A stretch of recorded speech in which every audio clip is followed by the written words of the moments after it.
The great Rann of Kutch is mysterious. It is inhospitable, a salt desert, rains less than 200 mm per year. Yet, nearly 5,000 years back, here developed the ancient old world Harappan civilization. Dholavira was the most magnificent and sprawling town that sustained for 1700 long years from 5,500 years before present till its collapse at 3,800 years back. It is located on the rocky island in the Rann called Khadir Bet. An UNESCO World Heritage Site, the city is a marvel with its excellent town planning and water conservation means. The city and the Harappan civilization was contemporary to other old world civilization like Mesopotamian civilization. Potteries, jewelries, seals, all have been found aplenty at Dholavira. Like the orangish carnelian beads made from silica mineral chalcedony. Similar etched carnelian beads have been found from the royal cemetery, first dynasty of Ur in Mesopotamia. Dholaviran used the raw materials of various colored silica minerals from these nearby rocky beds for making jewelries. Clearly, there was strong trade exchanges. It is not exactly known what were the routes through which Dholavirans navigated towards west. Lothal Harappan site is the only known dockyard near Gulf of Cambay, which the Indian Harappans or the Meluhas, as the Sumerians or Mesopotamians used to call them, probably did their export. The existence of the dockyard at Lothal is however debatable. Today, the site of Lothal is far off from the coast and so is Dholavira. To find out the lost routes of Dholavirans, myself, Ajay from Oxford, Gunjan from ASI and Jaimalbhai of Dholavira took a near impossible camel journey through the Rann in the month of April when the temperature soars above 40 degrees centigrade. The Rann is dry, unlike in the post-monsoon months when the Rann looks like a sea. The only time one can walk through the Rann is in the summer months. To our surprise, we saw few glossy ibis, egrets, or black-winged stilts, which are probably ready to migrate elsewhere. We started from Dholavira at the wee hours of morning 4 o'clock and reached the Puran village on Pachap Island at around 6:30 am. The village women are already out to fetch water from distant wells. The grey francolins slowly come out in search of food. We quickly finished our breakfast since we have to camel ride a long 50 kilometers through Rann. The camels were ready near the Kuran school. Incidentally, Junikuran is another nearby Harappan settlement on Pacham Island. The camels were attired with colorful fabrics and their owners like Siddiq, Ghafoor and Daudbhai were very proud of them. In total, there were 5 camels, 4 for riding and the 5th one is for carrying food and drink.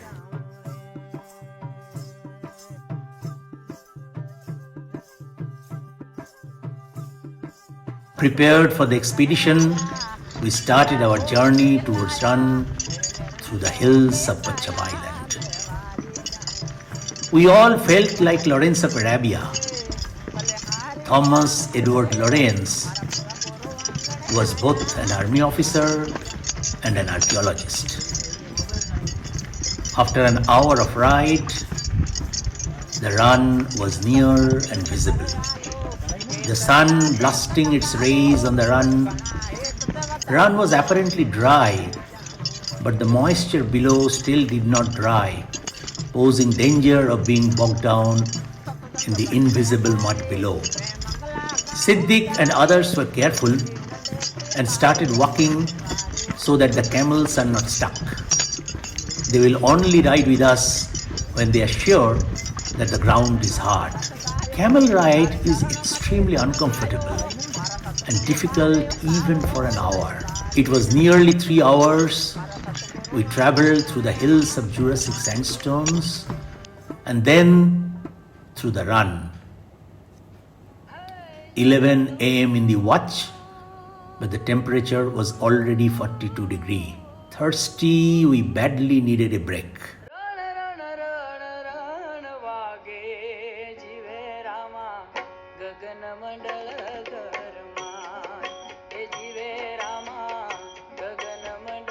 Camels also needed a break.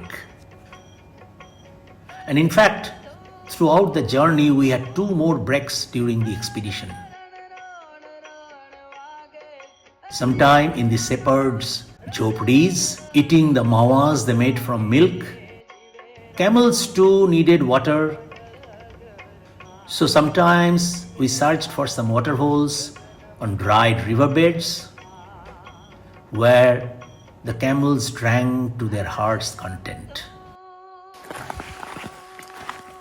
So at last we have come to an oasis. There is some settlement also. There is some settlement also. There is a border outpost here. The small green patches also gave us respite from burning sun and also made the camels happy as they got green leaves after a drink. It is now 4 p.m. in the watch and we commenced again our journey since we have to go another 25 kilometers. As we walked through the Rann, suddenly we saw a number of wild asses moving at a distance. I never saw wild asses in Great Rann, but only saw them in Little Rann of Kutch. These are indeed beautiful creatures. Those can withstand such harsh climate.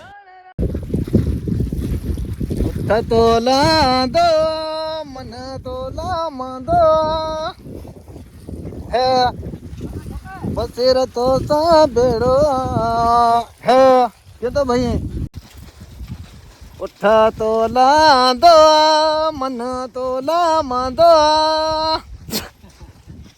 है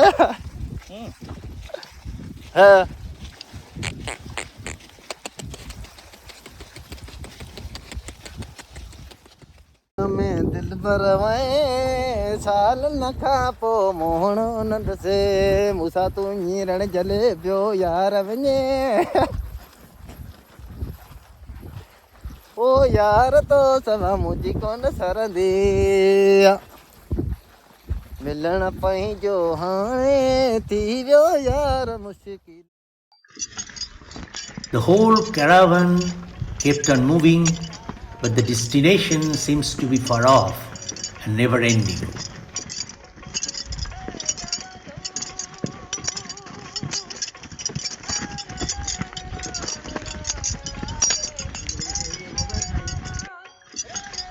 The sun begins to set over the Rann.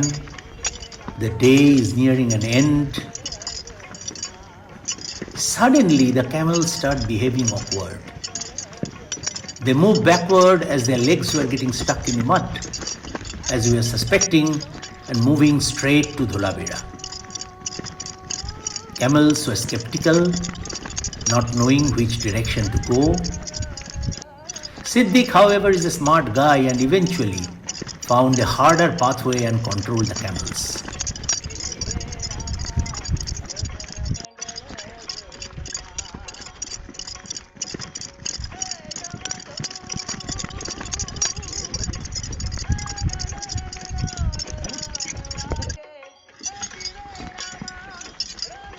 As the sun sets slowly, darkness engulfs the Rann.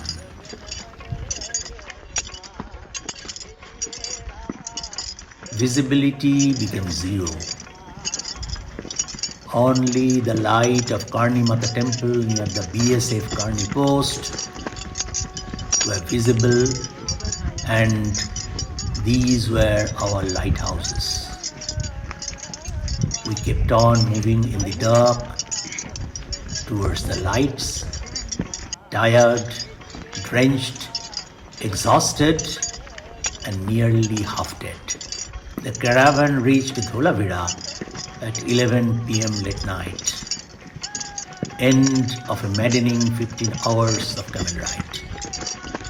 The stars twinkle over the city of Dholavira, as mysterious as ever. Could we find the ways through which Bronze Age people of Indus Saraswati civilization used to go far, far in the west? That is some other story for some other day. Goodbye. रण रण रण रण वागे जीवे रामा गगन मंडल